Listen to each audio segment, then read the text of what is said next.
Today మన topic వచ్చేసి production interview questions గురించి తెలుసుకుందాం.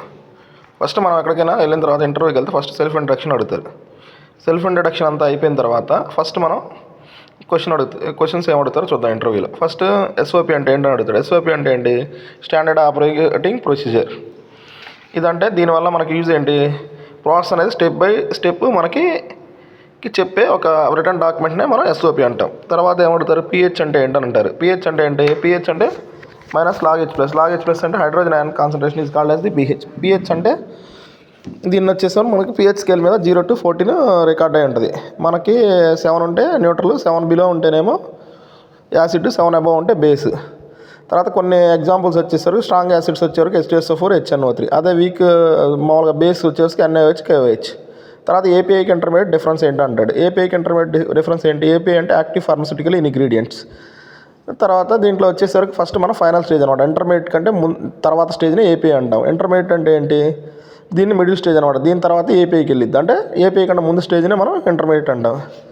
తర్వాత మనకి క్వశ్చన్ వచ్చేసరికి ఏమేమి ఎక్విప్మెంట్లు హ్యాండిల్ చేశారని అడుగుతారు. మనం చేసిన equipment GLR, SSR, tray dryer, leaf filter, తర్వాత సెంట్రిఫ్యూజ్, ANFD, FBD, తర్వాత fresh filter, VTD, vacuum tray dryer, తర్వాత మైక్రోనైజర్, తర్వాత సీవింగ్, మన ఇష్టం మిల్లర్, మనం ఏ ఎక్విప్మెంట్లు చేస్తే అది చెప్పాలి. తర్వాత సాల్వెంట్ బారింగ్ పాయింట్, స్టోలిన్ వచ్చి 110, తర్వాత మిథనాల్ 65, MIBK 116. ఇలా మనకు తెలిసిందా ఉంటే చెప్పడం. డిస్టిలేషన్ అంటే ఏంటి?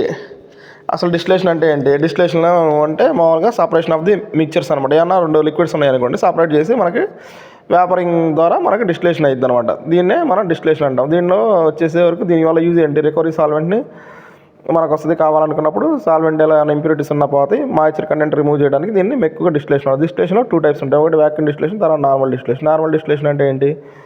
మామూలుగా నార్మల్ అట్మాస్ఫియరిక్ టెంపరేచర్లో డిస్టిలేషన్ అయ్యేదాన్ని నార్మల్ డిస్టిలేషన్ అంటారు. అదే వ్యాక్యూమ్ అప్లై చేస్తే దాన్ని వ్యాక్యూమ్ డిస్టిలేషన్ అంటారు. నార్మల్ డిస్టిలేషన్కి వ్యాక్యూమ్ డిస్టిలేషన్ తేడా వచ్చేసి నార్మల్ డిస్టిలేషన్లో వేపర్ లాస్ తక్కువగా ఉంటుంది. అదే వ్యాక్యూమ్ డిస్టిలేషన్లో వేపర్ లాసెస్ ఎక్కువగా ఉంటుంది. నార్మల్ డిస్టిలేషన్ కంప్లీట్గా డిస్టిల్ అవుతుంది మనకి ఏమైనా ప్రోడక్ట్ కంప్లీట్గా కావాలన్నప్పుడు. అదే వ్యాక్యూమ్ డిస్టిల్ అయితే కంప్లీట్గా అవుతుంది. ప్లస్ డిస్టిలేషన్ నార్మల్ డిస్టిలేషన్ స్లోగా అవుతుంది, వ్యాక్యూమ్ డిస్టిలేషన్ ఫాస్ట్గా అవుతుంది. తర్వాత నెక్స్ట్ వచ్చేసరికి వ్యాలిడేషన్.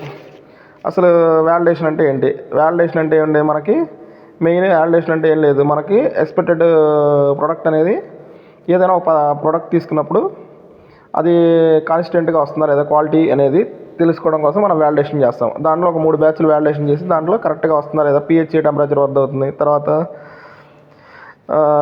ఏమన్నా ఈల్డ్ ఎలా వస్తుంది అనేది ఒక 3 బ్యాచ్లు మనం కంపేర్ చేసుకుని ఆ 3 బ్యాచ్లు ఈల్డ్ బేస్ చేసుకుని నెక్స్ట్ కామరికల్ ప్రొడక్షన్లోకి వచ్చేస్తాం. తర్వాత GMP అంటే ఏంటి? GMP అంటే గుడ్ మ్యానుఫ్యాక్చరింగ్ ప్రాక్టీస్ అంటాము.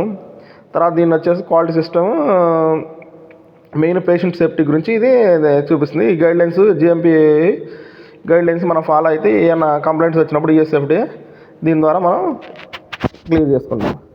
తర్వాత చేంజ్ కంట్రోల్ అంటే ఏంటి? మన ప్రాసెస్లో ఏమైనా చేంజ్ చేసినా, తర్వాత ఎక్విప్మెంట్ ఏమైనా చేంజ్ చేసినా, తర్వాత SOPలో ఏమైనా చేంజ్ చేసినా చేంజ్ కంట్రోల్ను అప్రూవ్ చేసుకొని మనం చేంజ్ చేసుకుంటాం. అంటే ప్రోడక్ట్ మీద ఎఫెక్ట్ పడకుండా ముందే మనం చేంజ్ చేసుకుంటాం. PPE అంటే ఏంటి? పర్సనల్ ప్రొటెక్టివ్ ఎక్విప్మెంట్స్ ఏమేంటి? Nose mask, gloves, safety purpose అనమాట ఇవి. తర్వాత నెక్స్ట్ రియాక్టర్ క్లీనింగ్ టైప్స్ ఏంటి?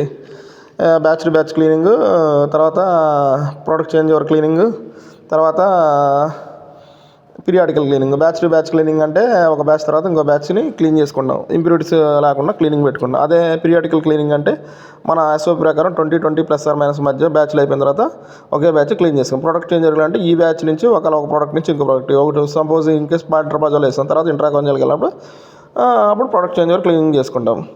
అసలు అదే కనుక ఈల్డ్ తగ్గుతుంది అన్నప్పుడు ఎలా అనలైజ్ చేస్తాం మనం? ఈల్డ్ తగ్గుతున్నప్పుడు రూట్ కాజ్ అనాలిసిస్ చేసి రా మెటీరియల్ ఎక్విప్మెంట్లో ఏమైనా ప్రాబ్లం ఉందని చెక్ చేసుకుంటాం. అదే ఈల్డ్ ఇంప్రూవ్ చేసుకోవాలంటే సాల్వెంట్ రికవరీ, ఫిల్టరేషన్ లాసెస్ తగ్గించుకోవడానికి ట్రై చేస్తాం.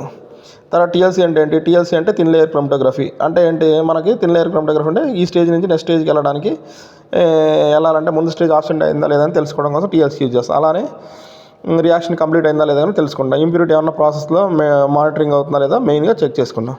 ఆ తర్వాత మనకి స్వాబ్ శాంపిల్ అంటే ఏంటి?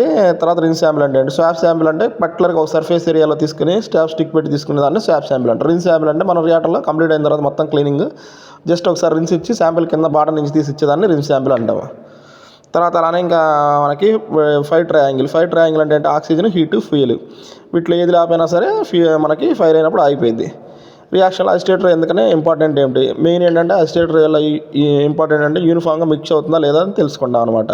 సో మిక్స్ కాకపోతే అప్పుడు మనకి ఈల్డ్ మీద ఎఫెక్ట్ పడే అవకాశం ఉంటుంది. అందుకని చెప్పేసి మనం ఆర్పిఎం చెక్ చేస్తాం. ఆర్పిఎం అంటే రొటేషనల్ పర్ మినిట్.